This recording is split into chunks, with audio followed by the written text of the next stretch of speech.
Así que vamos a comenzar hablándole a Él. Oremos. Gracias, Padre nuestro, que podemos acercarnos a ti.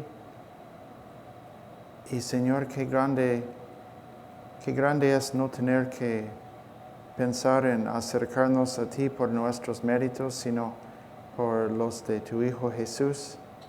Señor, te damos gracias por tu palabra y por la oportunidad de reflexionar en esta jornada acerca de lo que es la interpretación. Y Padre, ayúdanos a ser fieles a ti, buscándote en tu palabra, también compartiendo, enseñando y predicando tu palabra como corresponde. Y bendice nuestro tiempo, Señor. Te pido por las personas que todavía vienen en camino. Y, Señor, que tú bendigas nuestros momentos juntos hoy. En el nombre de Jesús pedimos estas cosas. Amén. Bueno, ayer comenzamos con una consideración de qué es la hermenéutica, que es otra palabra simplemente para la interpretación. Y luego consideramos algunas de las cualidades que Dios requiere en la vida, tanto en la parte espiritual de la persona que va a estudiar la palabra, y también algunos de los requisitos que tienen que haber en la persona en cuanto a su disposición de estudio y un poco sobre recursos que puede tener o que debe de tener para interpretar. Luego hicimos una reseña, pero muy cortita, sobre la historia de la interpretación en la iglesia a lo largo de ya 2000 años, mucho tiempo que tenemos como iglesia. Examinamos, no tuvimos tiempo de examinar nada a fondo, pero por lo menos de mirar por un ratito a la interpretación alegórica, a la escuela interpretativa de Antioquía, que se acercaba muy mucho a lo que es la hermenéutica de la Reforma. Vimos también algunas hermenéuticas modernas, algunos que por negar la historicidad y la posibilidad de lo milagroso terminan desmenuzando la palabra, tratando de reacomodar la palabra a sus gustos, y finalmente terminamos con una breve consideración de la nueva hermenéutica. Y como la nueva hermenéutica, en vez de encontrar el eje de la interpretación en lo que el autor quiso decir con lo que escribió, ellos encuentran el eje de la interpretación en la persona que interpreta, que abre la puerta a toda clase de subjetivismo, a toda clase de preferencias propias en lugar de lo que dice la palabra. Así que eso fue, llegamos a la página 11 de los apuntes que preparé, y ahora vamos a considerar, pero con mucho más profundidad, la hermenéutica gramático-histórica, y quiero aclarar una vez más qué es esto, porque también usábamos la palabra histórica con referencia a una forma de interpretación muy liberal. Pero, como vimos, cuando ellos dicen historia, para ellos la historia no incluye los milagros, no incluye la creación, no incluye la encarnación, no incluye la obra salvadora de Dios. Y nosotros vamos a usar la palabra historia, pero en un sentido ampliamente cristiano, porque nosotros sí queremos que la historia es la historia de Dios, que pertenece a Él. Y así que nosotros vamos a decir, nuestra interpretación es gramático histórico. ¿Cómo? Bueno, es gramático en que no tanto en que uno para interpretar tiene que saber todos los términos de la gramática. Algunos van a decir, yo en la escuela nunca fui bueno en la gramática. Entonces, ¿cómo voy a leer la Biblia? Bueno, me tengo que quedar afuera. No puedo leer la Biblia porque no me acuerdo esas palabras de la gramática. Pero no estoy hablando tanto de una teoría gramática. Cuando digo gramática, estamos hablando de las palabras. Estamos diciendo que se trata de un texto que fue inspirado. Tanto como nosotros, si sabemos o no sabemos la gramática formal, nosotros hablamos gramaticalmente, todos nosotros hablamos con una gramática. Y si escribimos con una gramática. Así que cuando la interpretación, ese término que se usa gramatical, simplemente hace referencia a que prestamos mucha atención a las palabras y la forma en que las palabras están combinadas en cómo se expresa, ¿sí? Entonces la interpretación es gramática y es histórica. ¿En cuál sentido? En el sentido que Dios no habló a algunos señores que viven en Marte o en Júpiter. Él habló a seres humanos que vivían en su momento aquí, que tenían su cultura, que tenían su trasfondo. Dios dio su palabra en primer lugar al pueblo israelita, y ellos también vivían en un contexto en que ellos estaban rodeados con grandes imperios, con ejércitos fuertes. Entonces, la palabra de Dios fue hablado no en el vacío, sino que fue hablado en un tiempo histórico, en situaciones reales.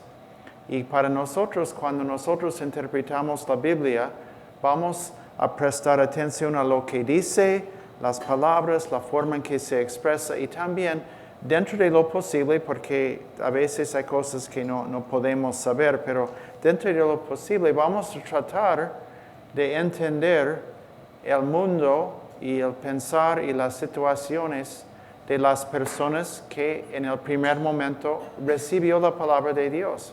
Entonces nuestra interpretación tiene que ver con el lenguaje, la gramática, tiene que ver con la historia que está referenciando la misma Biblia. Bueno, entonces un poco más tiempo explicando, pero es importante tener esto muy en claro. Así que la primera cosa que vamos a ver cuando se trata de lo que es nuestra hermenéutica es que nosotros pretendemos llegar a lo que quiso decir el autor.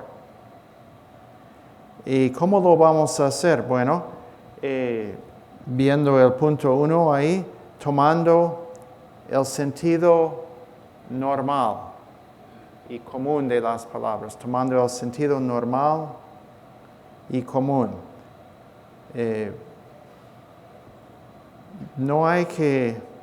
No sé si es un modismo aquí, pero algunas personas en la Argentina dicen, cuando ve un gato, no hay que buscar el quinto pato al gato. El gato tiene 4. Entonces, nosotros no vamos a ver una palabra en la Biblia y la primera cosa que hacemos es buscamos un sentido raro. ¿Para qué? A menos de que haya algún indicio que tenemos que hacerlo, pero no. Tomando el sentido normal y común. Sirviéndonos de la historia en el momento en que vivían las personas. El contexto, eso es punto 3, el contexto sociocultural, y punto 4, la tradición literaria de su cultura y tiempos. Y vamos a hablar más, dedicar un buen tiempo a la parte literaria. y tal vez otra vez algunos pueden decir, pero yo nunca fui muy bueno en la literatura. Yo estuve mejor, nunca me gustó. Bueno, no estamos hablando tanto de un estudio académico, sino estamos hablando de la realidad que nosotros, cada uno, usamos cierta forma de hablar en cierta situación. Y como hay una diferencia cuando estamos contando un chiste, usamos el idioma de una manera diferente que cuando estamos con un poema o cuando estamos contando una historia. Entonces, todo esto vamos a examinar la Biblia a la luz de los distintos tipos de literatura que componen la Biblia. Entonces, primero nosotros buscamos lo que quiso decir el autor. En segundo lugar, vamos a acordarnos que la comunicación es interpersonal, ¿no? Si yo estoy caminando por la playa, no sé cuántos de ustedes han caminado por la playa cerca del mar. Y bueno, Houston está más o menos cerca, algunos lo han hecho. Y ustedes están caminando y por ahí ve una botella, como en las películas, una botella, y abre la botella y hay una nota. ¿Y qué es lo que suponemos cuando vemos una nota? Bueno, que hubo un autor y que la persona que la escribió quería decir algo y que él quería que también haya un receptor. Tal vez la nota dice, estoy en la isla, en esta isla y no tengo agua y voy a morir en 2 días, 2 de abril de 1940. Bueno, ya sabemos que llegó muy tarde la nota, pero él tenía una intención cuando escribió la carta y lo puso en la botella. Pero él quiso un receptor que nunca llegó a rescatarlo. Pero es interpersonal y nosotros tenemos que, no debemos de pensar que la Biblia existe sola. O sea, yo puedo el papel y la tinta y las palabras en la página, yo puedo poner esta Biblia en una caja fuerte y dejarla en la caja fuerte para que nadie más lo vea y va a seguir existiendo como un objeto. Pero como comunicación, la comunicación siempre requiere que alguien habla y alguien escucha. Y nosotros entonces siempre estamos buscando la mente de Dios, pero para llegar a la mente de Dios tenemos que pasar y usar las palabras humanas que también estaban en la mente del autor humano. Así que el Espíritu Santo inspiró la palabra, pero esa palabra es una palabra humana, o sea, es palabra divina, pero usa palabras humanas y él usó la mente de un ser humano para escribir esto. Así que vamos a siempre acordarnos que es interpersonal. Estamos interpretando las palabras de Dios, pero las palabras de Dios hablados por hombres. Y las palabras de por sí no hablan solo. Yo voy a ilustrar esto en la letra A. Dice, leemos las palabras. No hay lenguaje ni palabras. No hay lenguaje ni palabras. ¿Qué quiere decir esto? Ustedes adivinen o díganme, ¿qué quiere decir esto? No hay lenguaje ni palabras.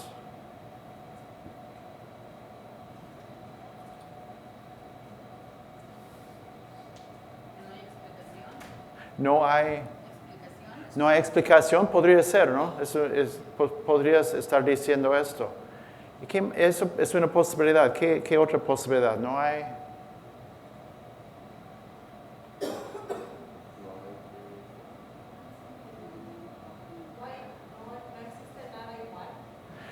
Sería otra posibilidad de entenderlo. Sí. Que es claro. No hay comunicación audible. No hay comunicación, también otra posibilidad, que tal vez otros medios, pero de oír no, de hablar no. Ahora, lo que falta para nosotros es el contexto, ¿no es cierto? Así que ahora, esas palabras podrían usarse en muchos contextos, pero el contexto en que yo estaba pensando era en Salmo 19. Sí, Salmo 19. Dice en el versículo 3, no hay lenguaje ni palabras. Ahora el contexto, ahora podemos entender esta corta oración por el contexto en el Salmo 19. Entonces el contexto dice, los cielos cuentan la gloria de Dios y el firmamento anuncia la obra de sus manos. Un día emite palabra a otro día y una noche a otra. Noche declara sabiduría. No hay lenguaje ni palabras, ni es oído su voz. Por toda la tierra salió su voz y hasta el extremo del mundo sus palabras. Entonces, la manera en que yo interpreto esto es que la creación misma testifica de Dios, pero las estrellas no tienen lenguaje, no tienen palabras, tampoco el firmamento, pero hablan, pero sin palabras. Expresan lo que es porque son obra de Dios. Entonces, eso es lo que quiere decir el salmista. Él no está diciendo que no existe lenguaje. Está simplemente diciendo que Dios está hablando, pero sin palabras humanas a través de la naturaleza. Pero nosotros necesitamos el contexto para entender esto. Y cada uno de nosotros, cuando nosotros hablamos usando el contexto. Y si yo estoy hablando con mi esposa, bueno, entre hombre y mujer siempre hombres piensan de una manera y las mujeres de otra manera. Y muchas veces yo puedo decir algo, pero muy abrupto a mi esposa, y si no explico el contexto, ella, ¿qué? Y para mí me parece lógico, porque yo llevo dentro mío el contexto de lo que quiero decir. Y es lo mismo con ella. Ella me dice algo y yo digo, no sé qué quiere decir. Entiendo cada palabra que dice, pero no sé a qué quiere llegar ella, porque me falta el contexto. Y entre nosotros lo pasa así, y nosotros también vemos que en la Biblia, que el autor, gracias a Dios, el autor y los autores humanos ponen cada cosa que dice dentro de un contexto. Hay lo que llamamos un hilo conductor que une, que hace lógico lo que ellos dicen, como lo hizo lo que dijo el salmista en 19. Bueno, ahora punto C, ¿por qué es importante que la comunicación es de un autor que quiere comunicar algo definido? Bueno, eso vimos ayer, así que no voy a dedicar mucho tiempo, pero hay hermenéuticas o maneras de leer el texto que no respetan lo que quiso decir el autor. Dejan el texto solo para hacer con ello lo que los intérpretes quieren. Bueno, la hermenéutica liberal. Hay otra hermenéutica punto B, la hermenéutica de la respuesta del lector, que es en que dicen, bueno, el significado del texto cambia según la persona que lo lea. La hermenéutica marxista, en que cada texto bíblico se mire el texto para encontrar las luchas de las clases, para encontrar la opresión, para encontrar el tema de la economía. O la hermenéutica feminista, o gay, o transgénera, que cada texto se lee con el fin de sacar algo para ellos. Y bueno, la hermenéutica nueva que vimos anoche. Y por eso hago mucho énfasis porque ustedes aquí en la iglesia dicen, nosotros interpretamos el texto con seriedad, es palabra de Dios, queremos entender lo que Dios dice. Pero ustedes de aquí salen en un mundo en que hay gente que dicen, bueno, no, la verdad de cada uno es lo que uno quiere que sea. Y ustedes tienen hijos o tienen nietos que van y escuchan este tipo de cosas. Y sin pensar, sin reflexionar sobre ello, ellos leen la Biblia con esa forma de ver las cosas, en que es el yo y es mi opinión que tiene importancia. Y casi sin darnos cuenta, es muy fácil de dejarnos llevar por las corrientes del pensamiento de nuestro mundo. Así que por eso hago un énfasis en esto. Bueno, unas objeciones a la idea esto o malentendidos. Ahora, si yo digo, nosotros buscamos lo que quería decir o lo que quiso decir el autor, entonces algunos podrían pensar o preguntar, pero ¿qué pasa si en la Biblia el autor humano, si él no entendió todo lo que estaba escribiendo? Y esto es, en algunos casos, lo que pasó. Entonces tenemos, por ejemplo, que el autor,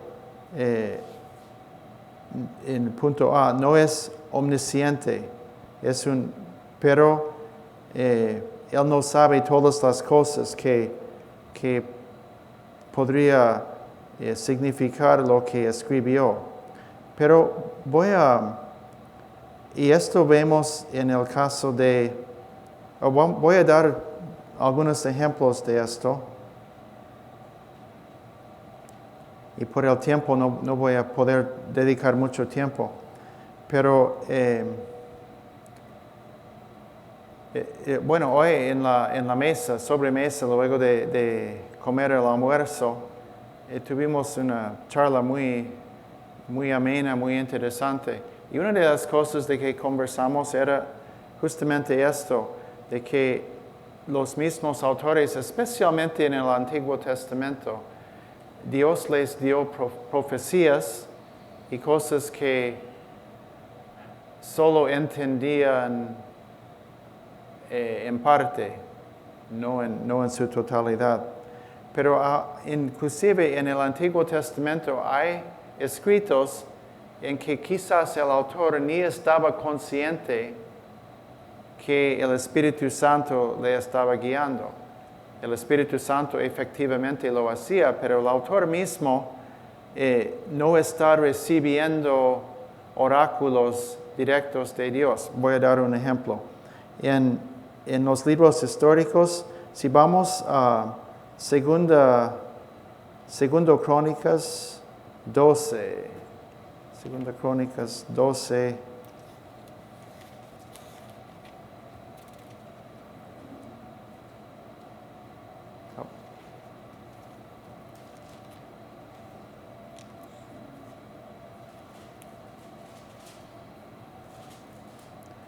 y 12:15, Segunda Crónicas 12:15 dice, las cosas de Roboam, primeras y postreras, no están escritas en los libros del profeta Semaías y del vidente Ido, en el registro de las familias.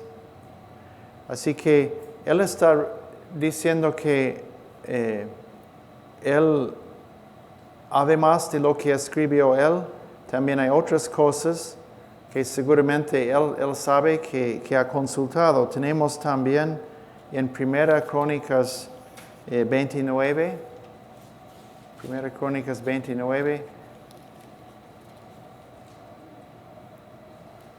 dice, y los hechos del rey David, primeros y postreros, están escritos en el libro de las crónicas de Samuel vidente, en las crónicas del profeta Natán y en las crónicas de Gad vidente, con todo lo relativo a su reinado y su poder y los tiempos que pasaron sobre él.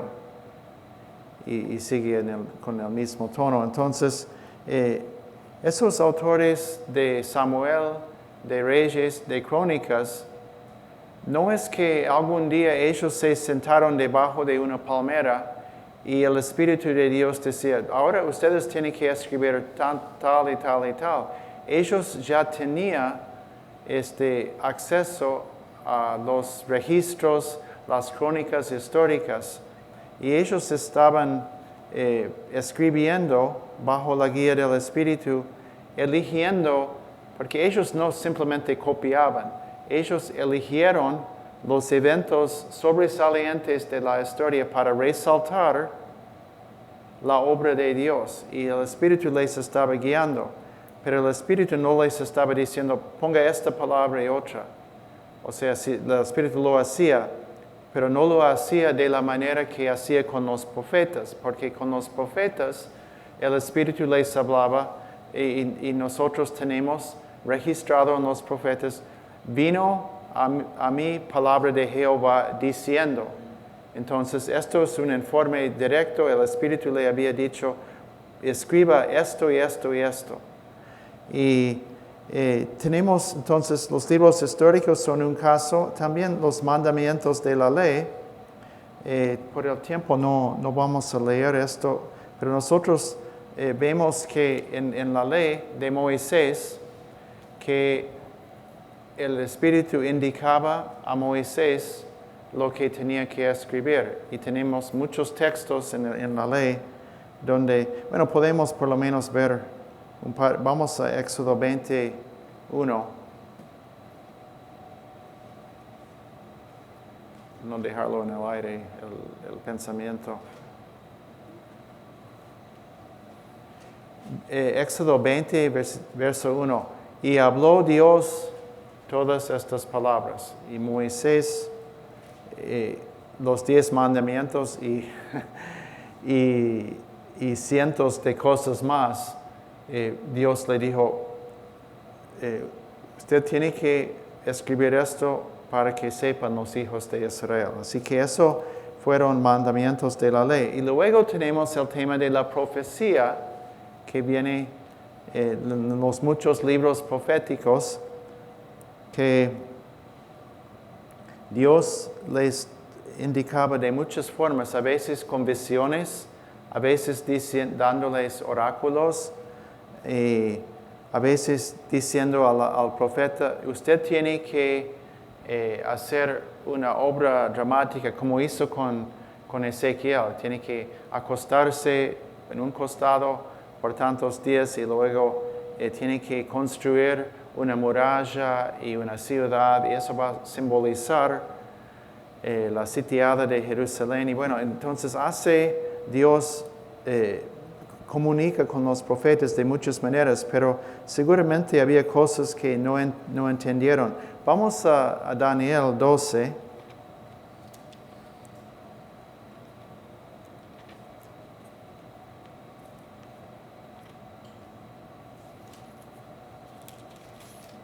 Daniel 12, 8 y 9. Y dice Daniel, yo oí, mas no entendí. Y dije, Señor mío, ¿cuál será el fin de estas cosas? Daniel entiende las palabras, pero no entiende exactamente la totalidad de lo que exactamente a qué se refiere y cómo se va a cumplir. Por eso dice, ¿cuál será el fin?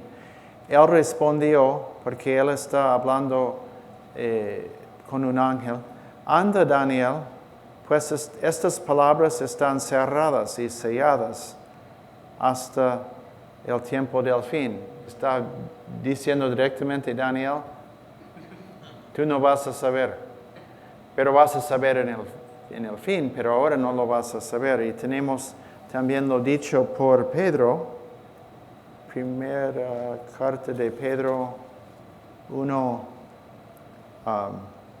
Pedro escribiendo acerca de la esperanza que tenemos los cristianos en 1 Pedro.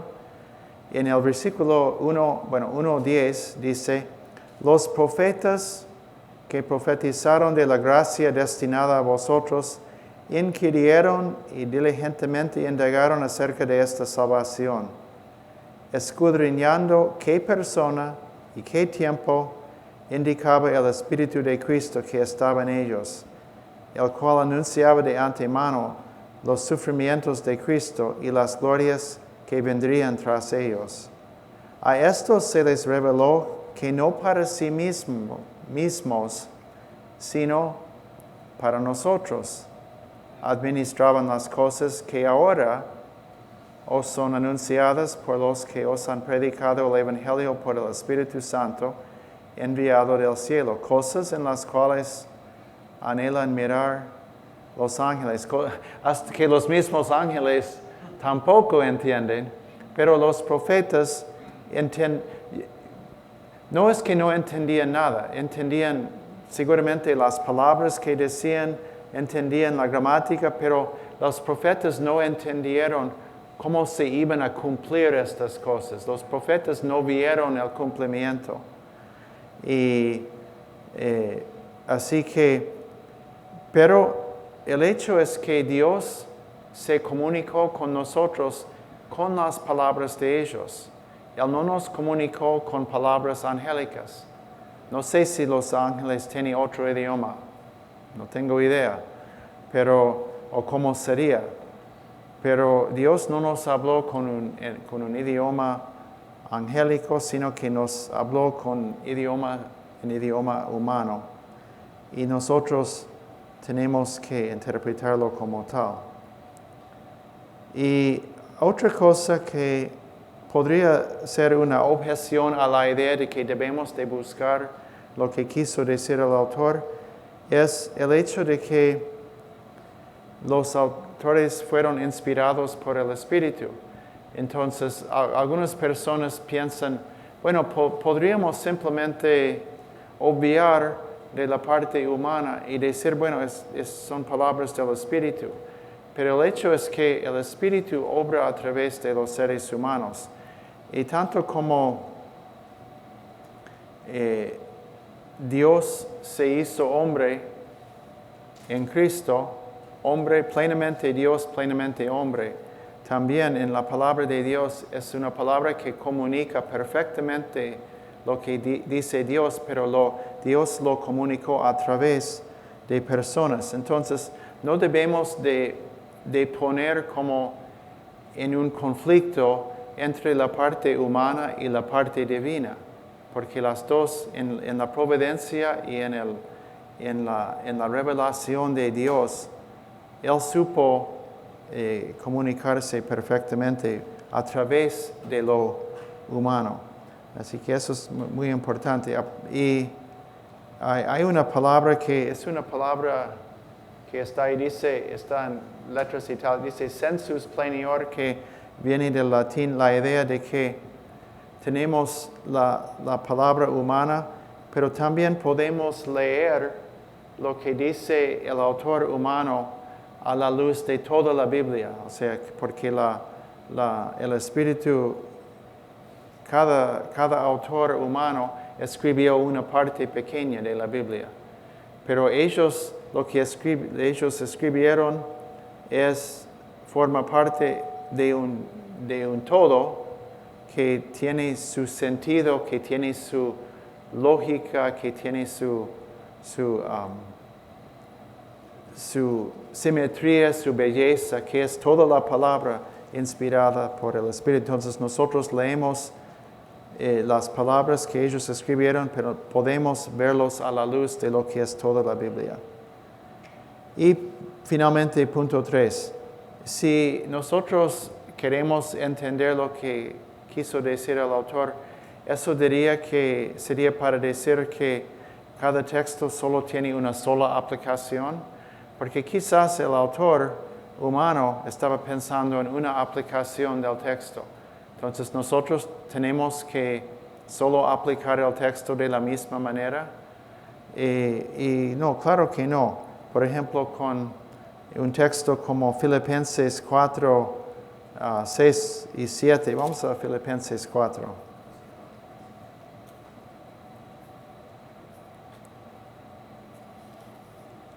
Filipenses 4,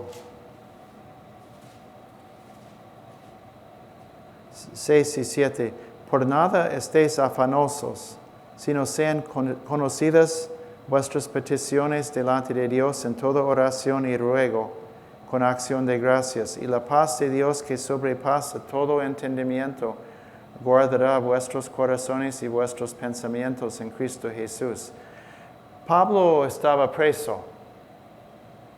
Y seguramente en la vida diaria de Pablo, probablemente 100 veces por día, él tuvo motivos para tener ansiedad ahí encarcelado. Pero él sabía también orar a Dios con acción de gracia, como dice, y él también, Pablo, conocía la paz de Dios que sobrepasa todo entendimiento. Pero esto no quiere decir que este versículo solo se puede aplicar por una persona en exactamente la misma situación de Pablo. Claro que no, porque eso sería decir, bueno, es un muy buen versículo, pero hermanos, ustedes solo pueden aplicarlo si están encarcelados por su fe en Dios. No, eso se aplica en muchas maneras. Es la misma verdad, el mismo principio divino, pero se aplica casi en una infinitud de situaciones en que cada uno de nosotros podemos encontrarnos. Entonces, esto simplemente quería mencionar esto, y ahora vamos a pasar a la interpretación literal, y ustedes saben que la palabra literal es una palabra relacionada con letra, ¿sí? Entonces, letra literal, que quiere decir que nosotros nos ajustamos a las palabras que están. ¿Y cómo vamos a ajustarnos y entender las palabras? Bueno, lo más seguro y más sano es comenzar pensando en el sentido literal, y luego vamos a ver que hay muchos sentidos figurados que también que era lo que Dios quería comunicarnos. Pero si comenzamos con lo figurado, con lo simbólico, vamos a terminar siendo todos alegoristas, ¿sí? Y vamos a terminar con cada texto en nuestras fantasías. Pero, ¿qué es la interpretación literal? Bueno, conforme a la letra del texto o el sentido exacto y propio, y no lato ni figurado, de las palabras empleadas en él. Entonces es algo, es nuestra forma tal vez normal de hablar. Y cuando hablamos del idioma figurado, eso en el punto 1, los usos del idioma figurado depende en el significado literal. Así, no voy a hablar más de esto porque voy a dar algunos ejemplos. Entonces, nosotros ahora en algún momento, no sé, dentro de una hora quizás, el sol va a desaparecer en el oeste. Y el sol, no lo vamos a ver el sol. Y nosotros tenemos muchas palabras para hablar de esto. Pero ¿qué es lo que decimos cuando sucede lo que va a suceder? ¿Qué son las palabras que usamos para describir cuando él baja y desaparece? El ocaso es una forma. ¿Qué otras formas? Puesta del sol. Tal vez decimos anochecer. Hay muchas formas. Pero a veces hablamos de que, se baja el sol, se pone el sol. Ahora en la ciencia, ¿qué es lo que dicen los científicos? Dicen, no es el sol, es la tierra. Entonces dice que por la rotación de la tierra, pero cuando los científicos comienzan a hablar, va a ser una descripción muy larga. Pero igual, está bien, es válida. Y en la poesía, en la poesía, ¿qué sería una forma poética de hablar de cuando se baja el sol? El ocaso, sí. O si es un poema, ¿cómo? El sol se fue a descansar. Ah, sí, muy bien, sí. O si es un poema romántico, ¿cómo se dice? Como merma mi amor por ti, también se baja el sol. No sé cómo sería, pero... Entonces tenemos, según el tipo del género literario, tenemos distintas formas. Pero fíjense ustedes que cuando hablamos de una manera figurada, esa forma figurada de hablar depende de que sepamos el significado literal. Y después vamos a ver algunos ejemplos más de esto. Ya es tiempo vamos a tomar un descanso hasta las 7 y luego seguimos porque vamos a pasar a un tiempo una parte que me gusta mucho que tiene que ver con el lenguaje y con el lenguaje figurado y muchas cosas más. Así que, así hasta las 7, ahora las 7:02 si somos muy legalistas, ¿sí?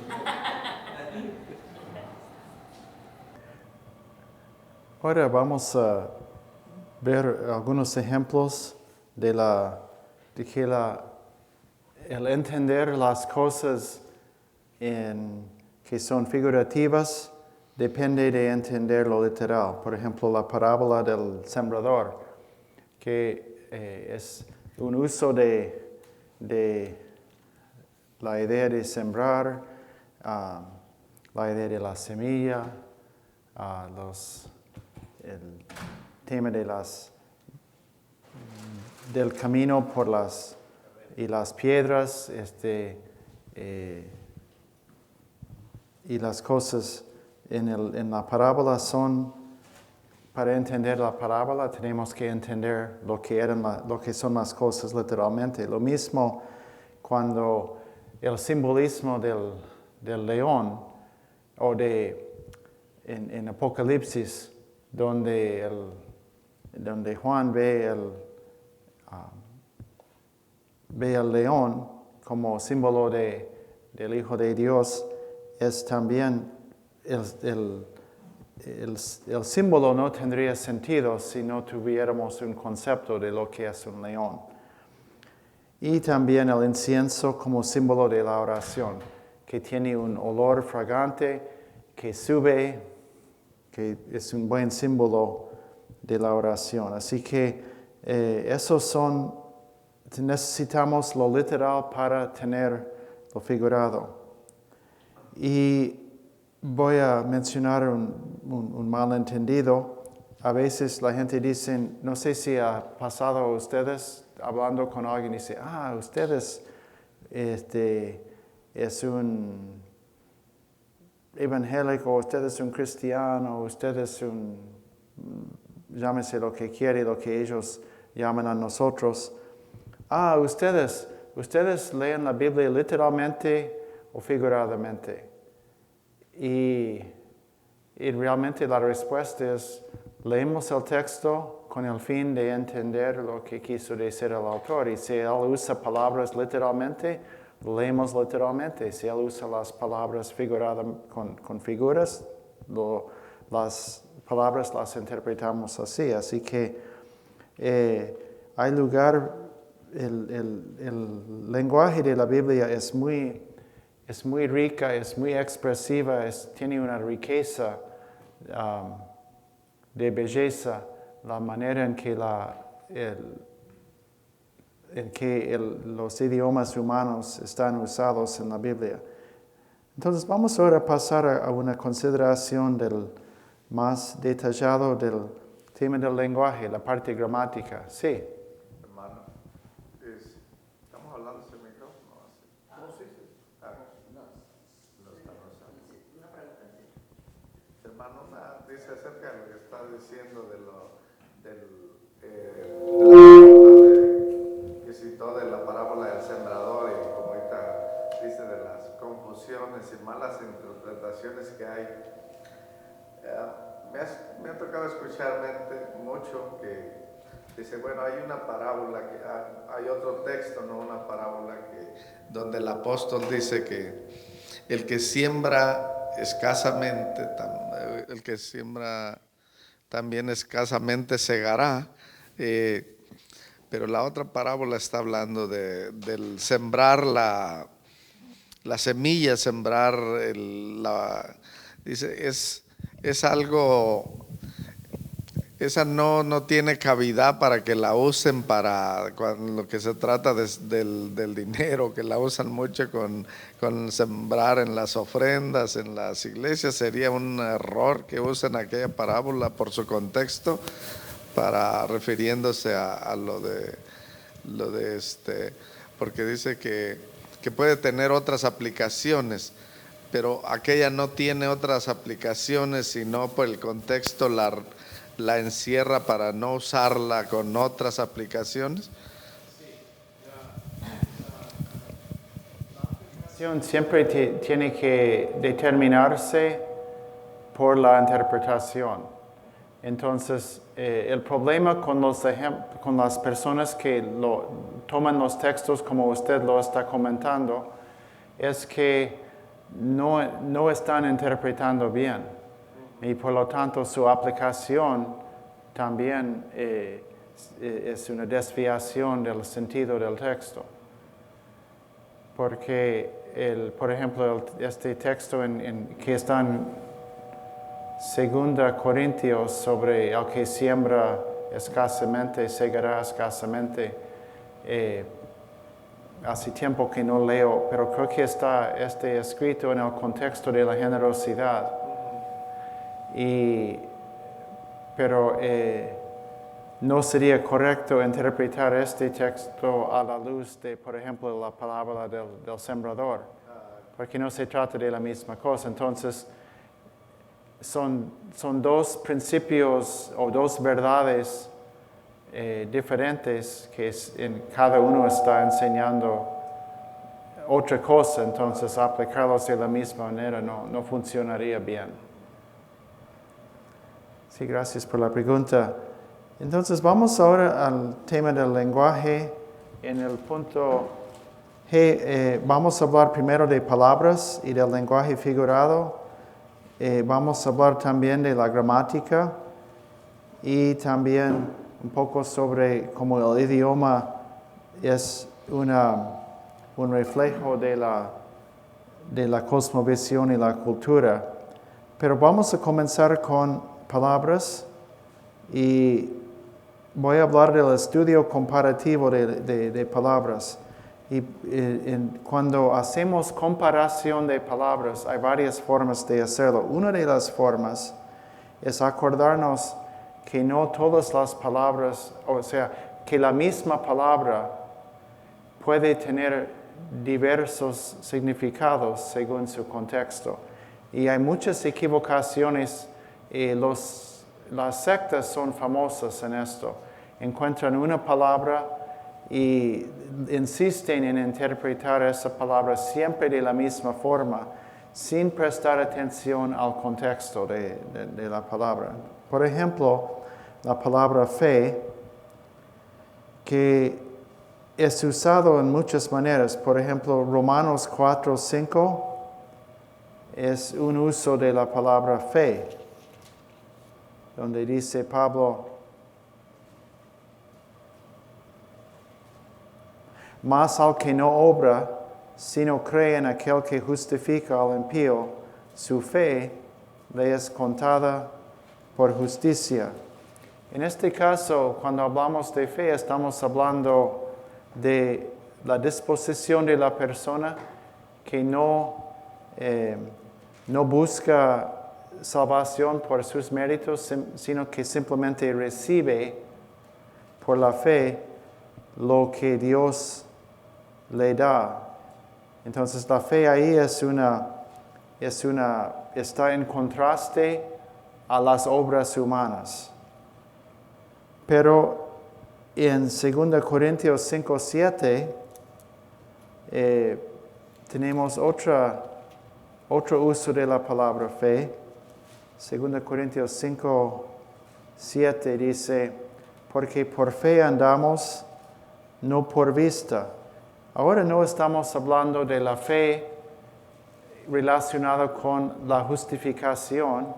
No estamos hablando de la fe en contraste con las obras humanas. Estamos hablando de la fe como esperanza en las promesas de Dios. Entonces, la fe tiene otro significado aquí. No se contradice, no es que un uso de la palabra fe contradice, sino que enfatiza otro aspecto de la fe. En Romanos 10:9, la fe implica una convicción que dice que si confesares con tu boca que Jesús es el Señor y creyeres, vamos a comenzar con 8. Cerca de ti está la palabra en tu boca y en tu corazón. Esta es la palabra de fe que predicamos, que si confesares con tu boca que Jesús es el Señor y creyeres en tu corazón que Dios le levantó de los muertos, serás salvo.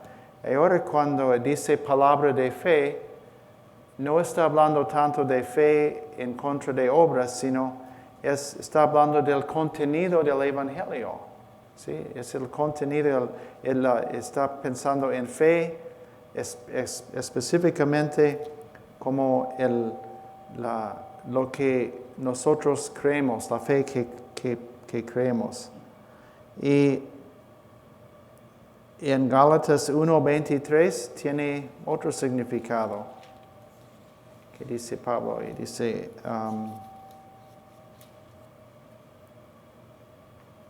solamente oían decir, voy a ver si bajo esto un poco. Okay.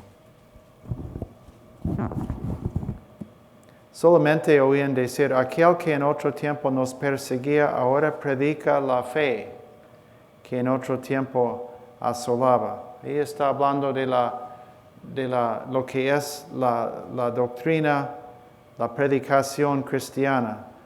Eso es el significado de la fe. Y en 1 Corintios 13:2, la fe tiene otro significado. 13:2. Si yo tuviese profecía y entendiese todos los misterios y toda ciencia, y si tuviese toda la fe de tal manera que trasladase los montes y no tengo amor, nada soy. En este caso es la fe que es la fe de la oración, o sea, de intercesión, la fe para pedirle a Dios que Él obra y de una manera especial. Entonces, en cada caso es fe. Y sin lugar a duda, la palabra, todos esos usos de la palabra de fe son relacionados, pero resaltan diversos aspectos de lo que es la fe. Y como en este ejemplo con la fe, podríamos también, hay muchas otras palabras, la palabra ley, por ejemplo. A veces cuando leemos ley, es hablando de la ley de Moisés. A veces está hablando de la ley implantada en el corazón, como cuando Pablo enseña en Romanos 1 y 2. Y también se habla de la ley de la vida, que no es una ley legal, sino es un principio de vida. Y la ley del Espíritu no es un código, no es en ese sentido, es una ley en que es un principio o un principio de vida que es a que nos capacita el Espíritu Santo. Así que tenemos fe, ley, la misma palabra justicia. Puede significar varias cosas. Ahora, cuando digo esto, ojalá que esto no produzca una desesperación. Que ustedes no digan, entonces, ¿cómo voy a saber qué quiere decir la palabra del texto? Bueno, no es para tanto, porque cada vez que usamos una palabra como fe, estamos leyendo esa palabra en un contexto.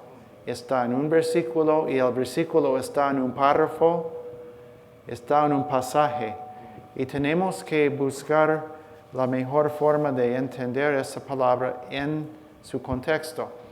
Pero para ayudar en esto, es muy bueno tener un diccionario bíblico en que uno puede, porque el diccionario te va a decir las varias posibilidades que están. Entonces usted va a ir y ver, decir, bueno, yo creo que esto es el significado que más se conjuga con todo lo que está diciendo el versículo. Pero muy importante el estudio de las palabras. Otra forma de comparar los significados aún con la misma palabra. Otro es el estudio de sinónimos. Y un sinónimo, cuando vimos eso de la fe, era una sola palabra que tiene distintos aspectos. Ahora vamos a ver sinónimos que son un concepto más o menos del mismo concepto, pero con diferentes palabras que se utilizan para expresar esa idea. Y eso también es un estudio importante. Yo voy a usar el ejemplo tomado de Éxodo 20:13, que dice, no matarás. Y ustedes tal vez algunas personas aquí se han preguntado, no matarás. Oh, ¿qué quiere decir esto? ¿Cómo se llama usted, hermano? Hablamos de la cacería. Jesús. Sí. Y algunos dicen, no puedo cazar porque eso es matar. Y a otros que se han vuelto vegetarianos dicen, no podemos matar. Otros creyentes han dicho, yo no puedo ser policía porque ¿qué pasa si tengo que matar a alguien? O no puedo ser soldado porque no puedo servir en el ejército porque no debo de matar. Así que esto ha habido muchas controversias en la historia de la iglesia a raíz de este mandamiento, no matarás. Pero se soluciona bastante si nosotros buscamos los sinónimos para matar. Así que yo puse aquí, yo iba buscando en un diccionario que tengo buscando palabras para matar en hebreo. Y hay varias.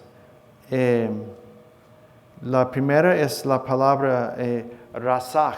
Rasaj en hebreo significa, un segundo, tengo todos mis apuntes mezclados. Aquí está. Rasaj significa asesinar o cometer homicidio. O sea, ser homicida es la idea de quitarse la vida a una persona, pero en el sentido de asesinar. Pero eso es otra palabra que hay. Entonces eso es rasak, asesinar, cometer homicidio. No es lo mismo que arak, que quiere decir matar, por ejemplo, en una batalla. Entonces, cuando los soldados, en hebreo, cuando los soldados van a la guerra, ellos pueden hacer arak, pero no rasak. ¿Sí? Hay otra palabra que sigue que es mut, la palabra mut. Si está usado en el significado causativo, simplemente quiere decir causar que alguien muera, pero no necesariamente por asesinato.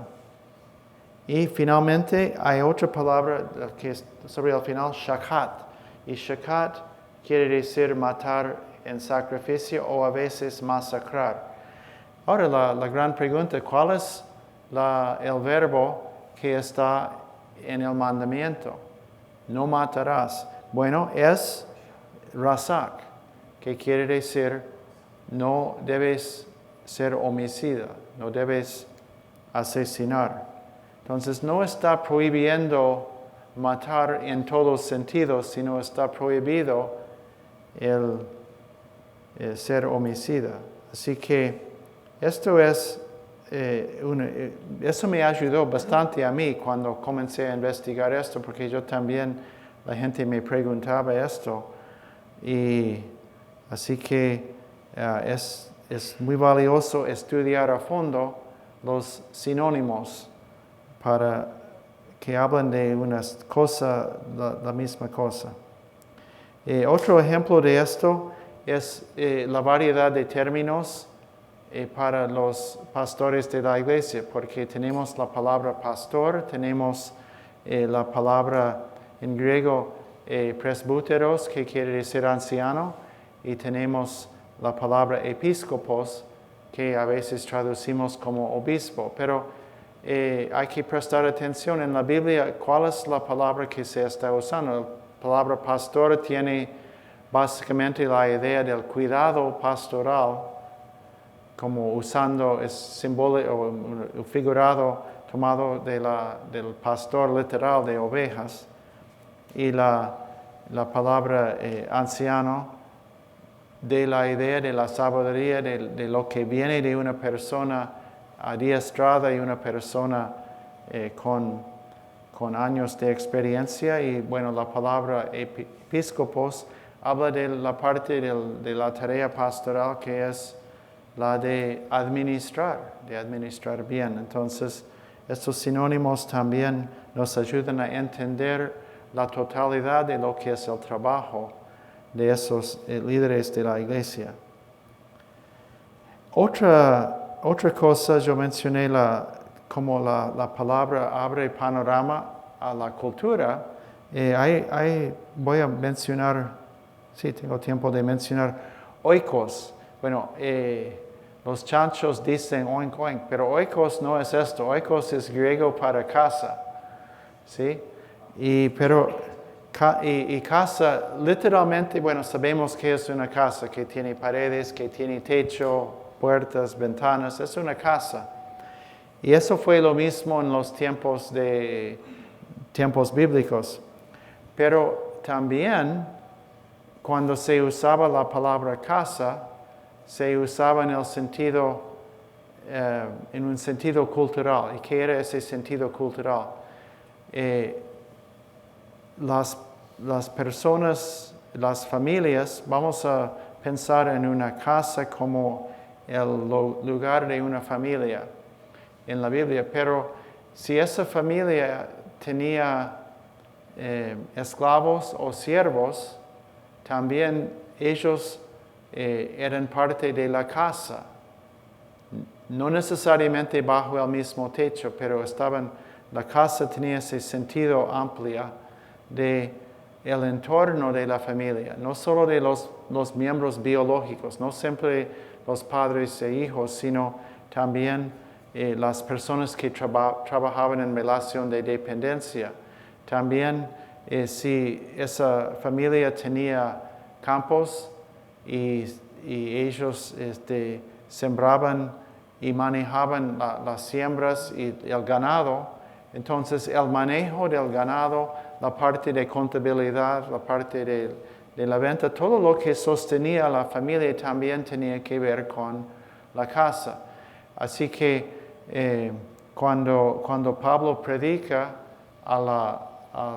¿cómo se llama? El que le encarcelaba, no me acuerdo la palabra, bueno, la persona que, la guardia, el guardia que en la cárcel, carcelero, gracias. Muy bien, yo sabía que había una palabra, no me acordaba qué era.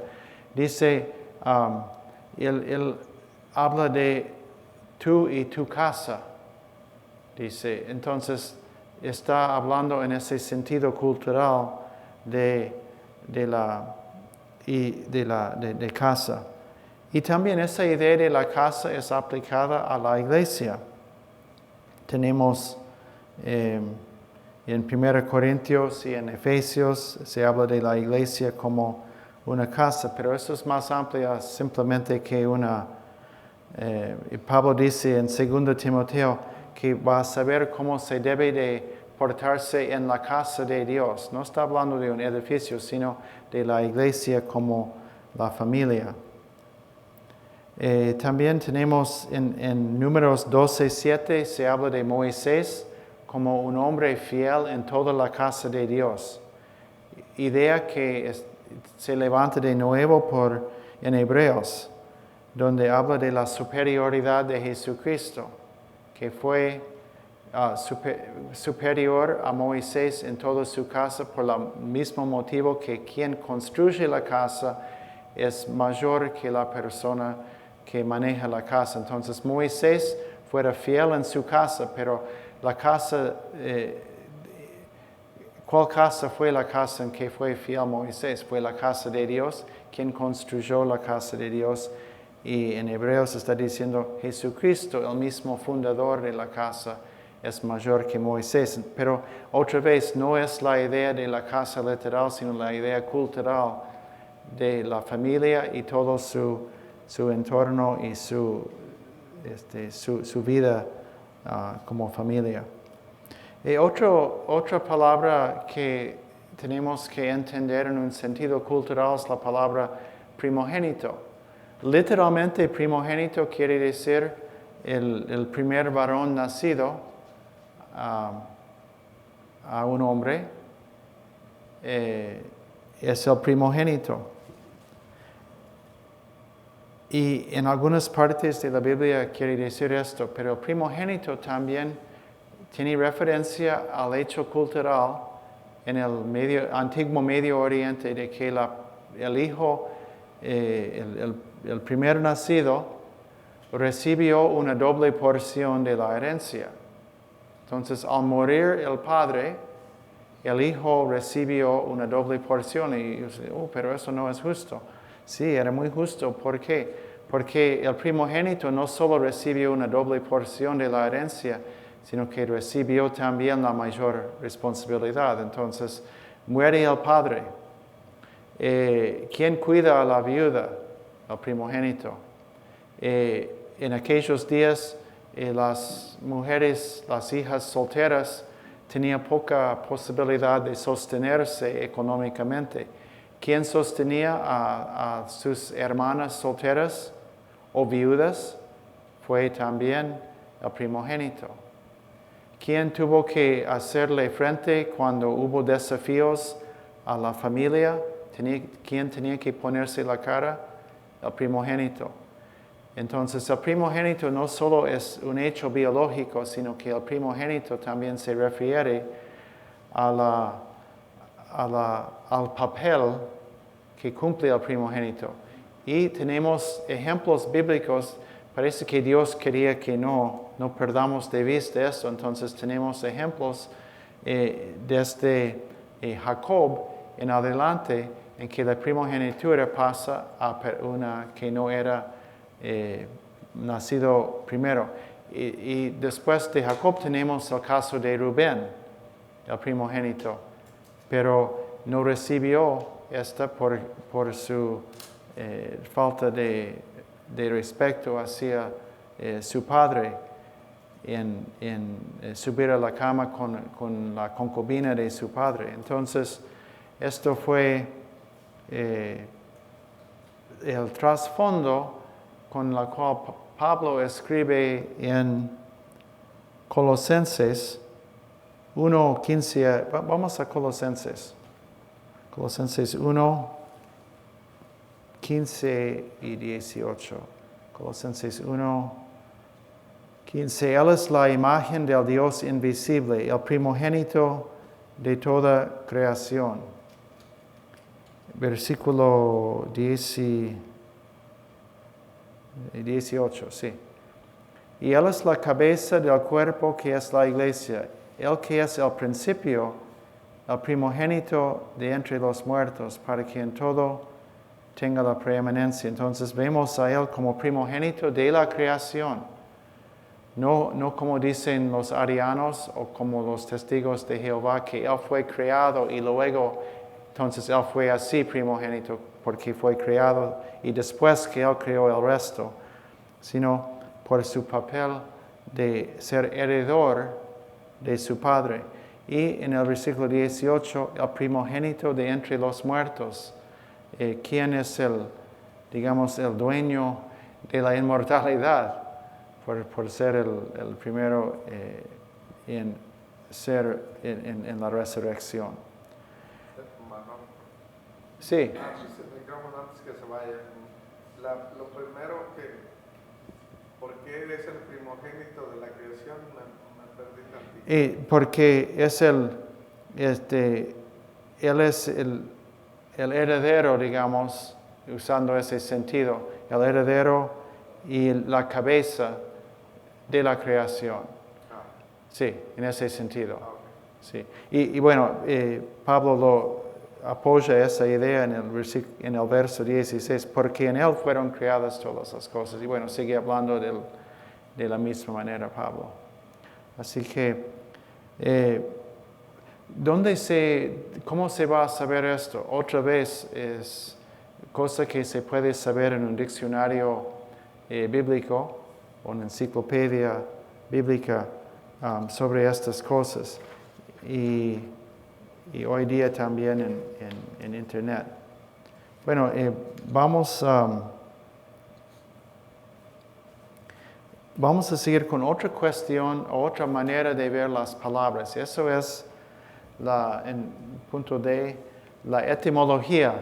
Bueno, los científicos hablan de la entomología, pero no es lo mismo. ¿Saben qué es entomología? Es estudio de los insectos. Así que no, eso no es entomología, es etimología. Y la palabra eti en griego habla de orígenes. ¿Sí? Entonces la etimología es estudiar los orígenes de una palabra. Y trazar la evolución de la palabra, tal vez a lo largo de cientos de años, porque las palabras cambian en su uso con el tiempo. Y entonces la etimología nos ayuda en entender de dónde viene la palabra. Ahora voy a decir primero una advertencia.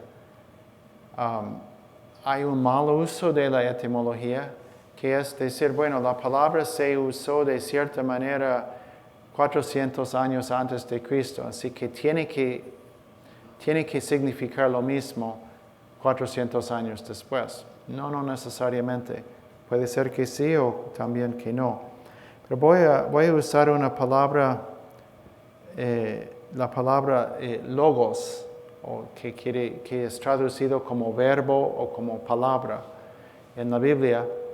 Y vamos a ver que tenemos una etimología muy interesante porque se ve como esta palabra se viene a lo largo del Antiguo Testamento hasta el Nuevo, cargándose de significado por la manera en que está usado primero en el Antiguo y luego que Juan toma esa palabra del Antiguo Testamento y lo usa y lo da un significado muy fuerte en el Nuevo. Así que vamos ahora a pensar en el hecho de que logos es una palabra en griego y los hebreos, por supuesto, su palabra tenían un par de posibilidades. Una es palabras formadas en base de la palabra davar. ¿Qué es davar? Davar era una palabra en hebreo que quería decir o palabra o asunto. ¿Sí? Podría ser asunto o palabra. Pero también hay otra palabra en hebreo, es la palabra amar, que no tiene nada que ver con amor. Es un verbo que quiere decir hablar.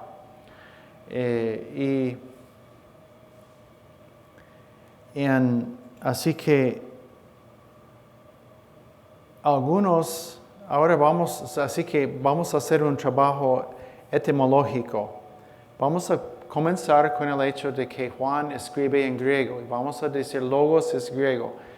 Y lo que algunos estudiosos han hecho con esto es decir que logos en la filosofía griega quería decir el principio, la razón de las cosas, como lo usaban los filósofos.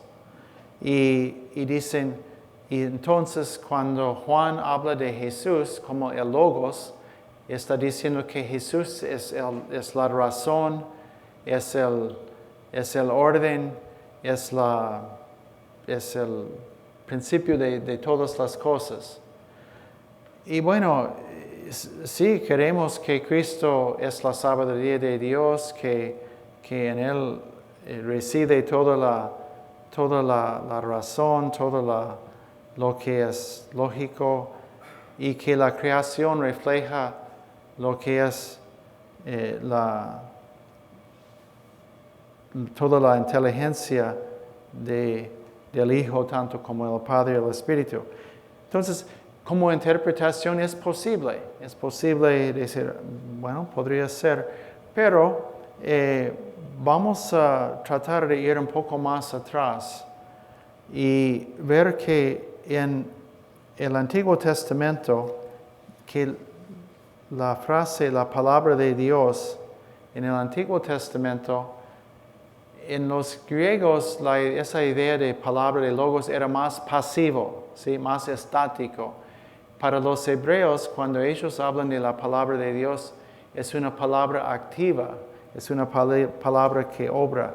Así que comenzamos con Dios hablando en Génesis 1.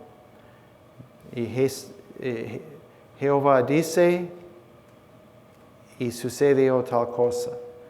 Y por ejemplo, en Salmo 33:6, donde dice, por la palabra de Jehová fueron hechos los cielos. Y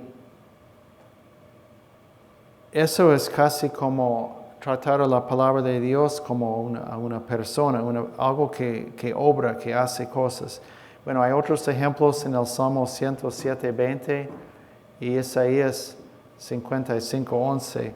También habla de esa palabra activa.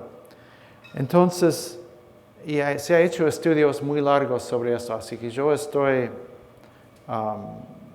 quitando mucho material por el tiempo, pero cuando Juan dice, en el principio era el verbo, yo creo que él está hablando de Jesús como la palabra activa de Dios, la palabra que obra, la palabra creadora de Dios. Y creo que esa interpretación es bien apoyado por el texto, porque dice que todas las cosas fueron hechas por Él y sin Él nada fue hecho de lo que fue hecho. Él estaba con Dios. Así que esa palabra logos podemos hacer una etimología. Otra vez, ¿dónde se encuentra esto? Otra vez en las enciclopedias o diccionarios bíblicos. Así que yo sueno como una siempre vuelvo a lo mismo. Creo que es una herramienta muy valiosa. Si ustedes pueden conseguir un diccionario propio, personal para su casa, es una inversión muy bien hecho. Ahora,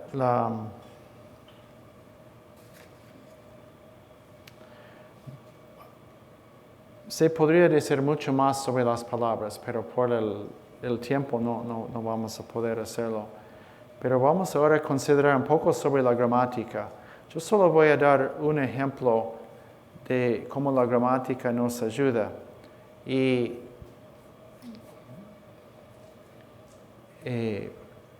cuántas personas aquí han estudiado algo del griego? ¿Bien? ¿O algo de hebreo? Ok.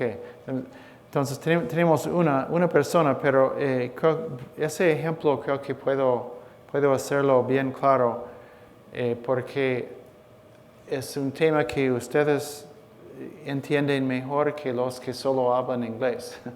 Porque el español tiene masculino y femenino en las palabras. Y hubo un tiempo, hace no sé cuántos cientos de años, cuando el español también, por ser originalmente tomado del latín, que también tenía masculino, femenino y neutro. O sea, palabras que no eran ni masculinos ni femeninos. Y cada palabra, cada uno de los géneros, las palabras tenían su forma. Y como hoy en día en el español las palabras mantienen su forma según si son masculinos o femeninos.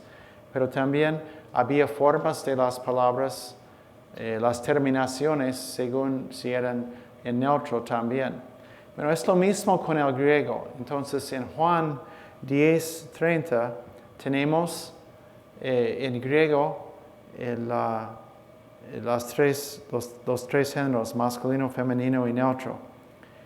Y también en los números. Entonces, como en español tenemos números masculinos, bueno, solo con 1 y 3, ¿no? Tenemos uno,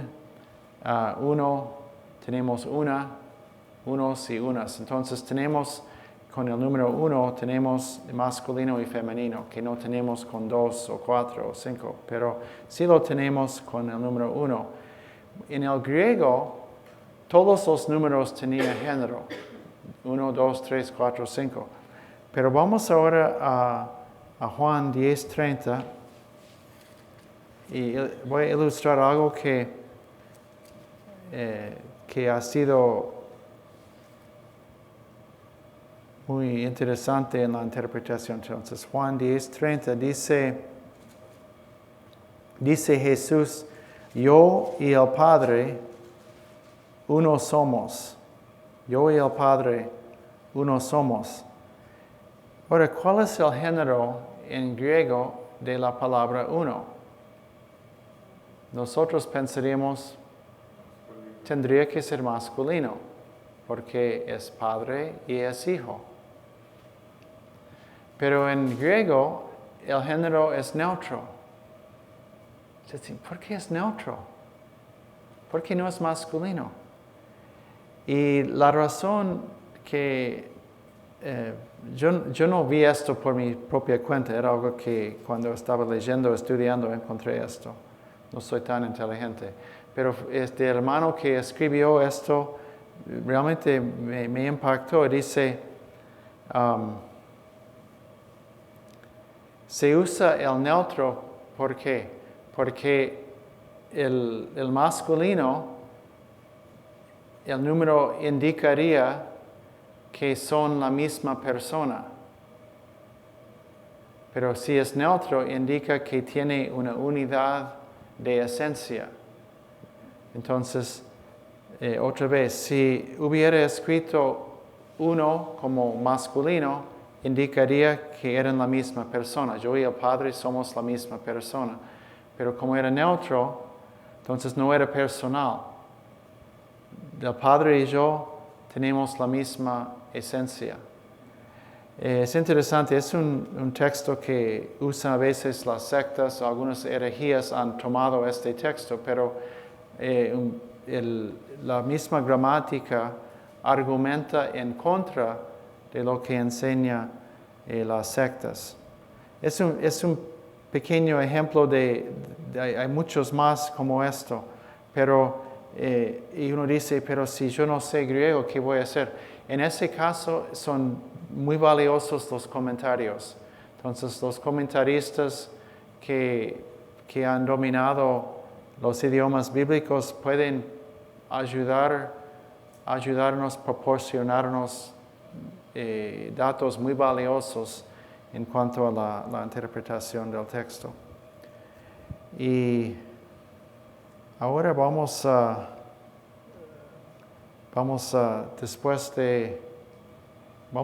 volver un poco antes de las 8 y considerar el tema del contexto. No sé cuántas veces yo he hablado del contexto.